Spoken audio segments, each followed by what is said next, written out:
Olá, esse é o Pedra Angular e nessa semana nós vamos continuar falando a respeito da série Assim Diz o Senhor. E nessa série nós estamos fazendo uma abordagem a respeito dos chamados profetas menores. E na semana passada nós falamos a respeito do profeta Joel. E nessa semana falaremos a respeito do profeta Amós. Quem foi o profeta Amós? O profeta Amós, segundo o próprio livro de sua autoria, revela que o profeta não era alguém da linha sacerdotal, ele não era algum profeta conhecido na região de Israel, mas antes ele era, vamos chamar assim, de um boiadeiro, alguém que trabalhava com gado, alguém que também plantava sicômoros, as chamadas figueiras bravas.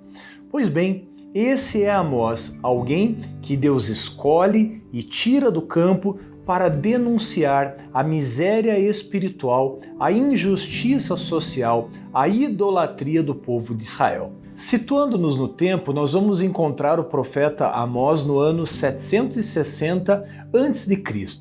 E nesse tempo, então, cerca de 250 anos depois do rei Davi, esse profeta então é levantado para apontar para o povo aquilo que estava desagradando o coração de Deus. E nesse contexto, então, surge o profeta Amós, fazendo essas denúncias, trazendo aquilo que estava no coração de Deus para o povo.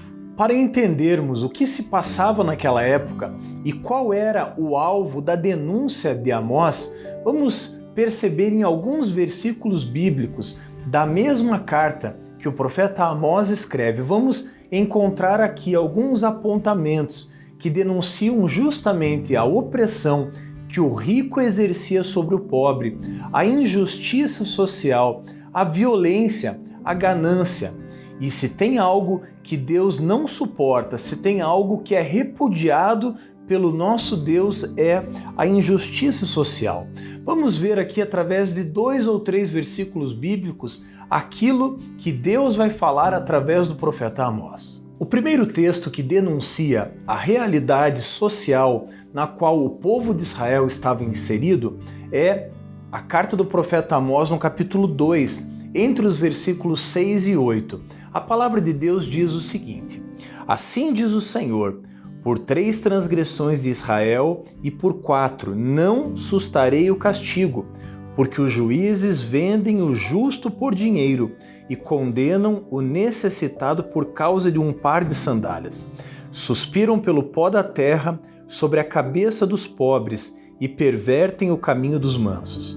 Um homem e seu pai coabitam com a mesma jovem e assim profanam o meu santo nome e se deitam ao pé de qualquer altar sobre roupas empenhadas e na casa do seu Deus bebem o vinho dos que foram multados.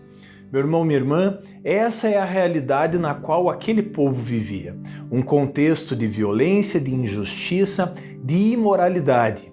E outro texto aponta para essas verdades. O profeta Amós, no capítulo 8, entre os versículos 4 e 6, a palavra de Deus diz assim: Ouvi isto, vós que tendes gana contra o necessitado e destruís os miseráveis da terra, dizendo: Quando passará a festa da lua nova para vendermos os cereais e o sábado para abrirmos os celeiros de trigo, diminuindo o efa e aumentando o ciclo e procedendo dolosamente com balanças enganadoras, para comprarmos os pobres por dinheiro e os necessitados por um par de sandálias, e vendermos o refúgio do trigo.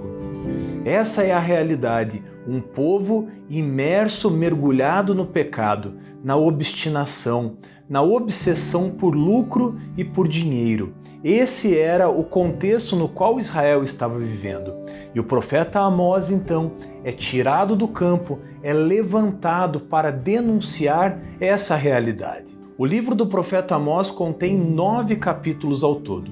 E os 8 primeiros capítulos, o profeta Amós se preocupa em denunciar a realidade na qual o povo vivia.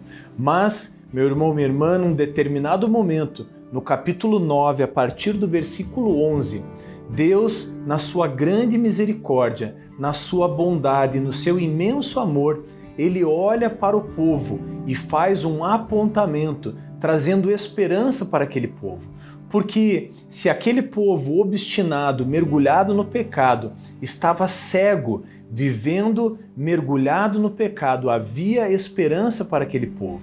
Mesmo Deus sabendo que aquele povo seria levado para o exílio babilônico, aquele povo seria levado cativo, mas ainda assim Deus faz um apontamento de esperança. E o profeta Amós, então, no capítulo 9, a partir do versículo 11, vai dizer: naquele dia levantarei o tabernáculo caído de Davi, repararei as suas brechas e, levantando-o das suas ruínas, restaurá-lo-ei como fora nos dias da antiguidade.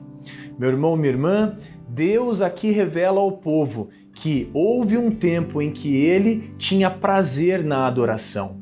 Houve um tempo, no tempo do tabernáculo caído de Davi, cerca de 250 anos antes desse episódio, havia algo que trazia saudade para o coração de Deus. E trazendo para mim e para a sua realidade hoje, Deus continua buscando adoradores. Deus continua buscando aqueles que estão dispostos a levantar o tabernáculo caído de Davi, ou seja, aqueles que estão dispostos a restaurar a adoração. E hoje, eu e você, nós somos morada do Espírito. A Bíblia vai dizer que eu e você abrigamos a Arca da Aliança, abrigamos a presença de Deus. Eu e você somos chamados para sermos reparadores de brecha, restauradores de veredas. Esse é o meu e o teu papel hoje. Por isso, quando o profeta Amós, há mais de 2.500 anos atrás, disse que um dia Deus levantaria o tabernáculo caído de Davi, isso se cumpriu através de Cristo. Jesus, há mais de 2.000 anos atrás, veio, se fez homem, habitou entre nós, morreu, ressuscitou e nos entregou do seu Espírito para que eu e você fôssemos capazes de levantar esse tabernáculo, ou seja, de prestarmos adoração a Deus, de sermos hoje morada do Espírito e sermos assim reparadores de brechas e restauradores de veredas. Meu irmão, minha irmã, esse é o ministério do qual o profeta Amós estava falando e esse é o ministério no qual eu e você vivemos hoje. Hoje, templos do Espírito Santo, somos chamados para sermos sal e luz onde quer que nós estejamos. E assim como Davi, que instituiu a adoração 24 horas ao redor desse tabernáculo, eu e você somos chamados a prestar adoração a Deus 24 horas por dia, através de tudo que formos fazer. Se você gostou desse vídeo, se ele foi útil, deixe o seu comentário, deixe o seu like, inscreva-se no nosso canal e ative o sininho para receber as nossas atualizações. E na semana que vem nós continuaremos na série Assim Diz o Senhor. E na semana que vem falaremos a respeito do profeta Obadias. Deus te abençoe e até o nosso próximo Pedra Angular.